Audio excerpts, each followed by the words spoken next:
Welcome back to Fox News on the Hill live this Sunday morning. Back here on the Hill, it is a race against the clock.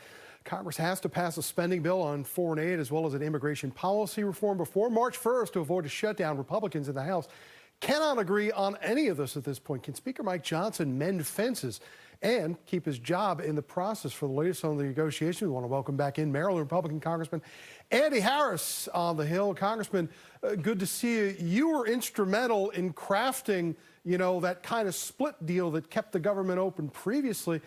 Do you have another deal in the works? What are we looking like on Friday? Well, I think there's a real chance that we get at least some of those bills that come due March 1st done. We're negotiating this weekend, and hopefully by tonight or tomorrow we have a deal on at least some of those agencies, so that we don't have even a partial government shutdown come March 1st. But we'll see. Again, the negotiations go on to the 11th hour. When we look at this right now, there was a concern that maybe splitting up into these two deadlines would have complicated things. That actually seems to be the way that we have avoided these. So what is the theory behind setting up these two different areas of spending into two separate deadlines?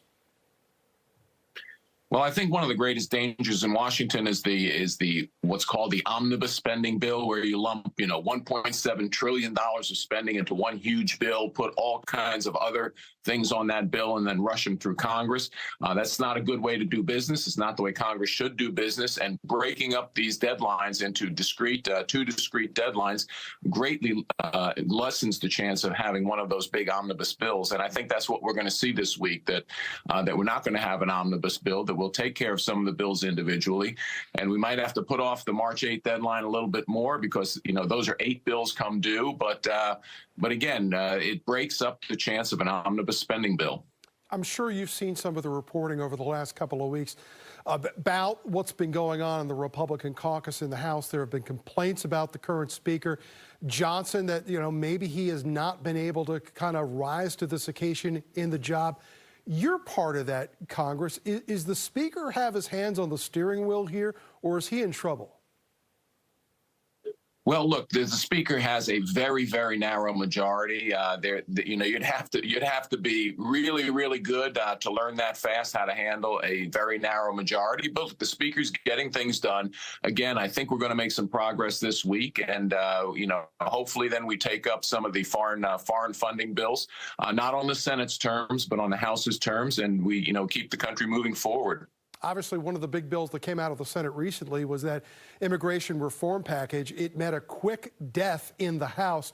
What was the issue with what came out of the Senate as far as immigration reform? Is there any hope to, making some kind of deal on this issue, which both sides seems to agree need to be addressed?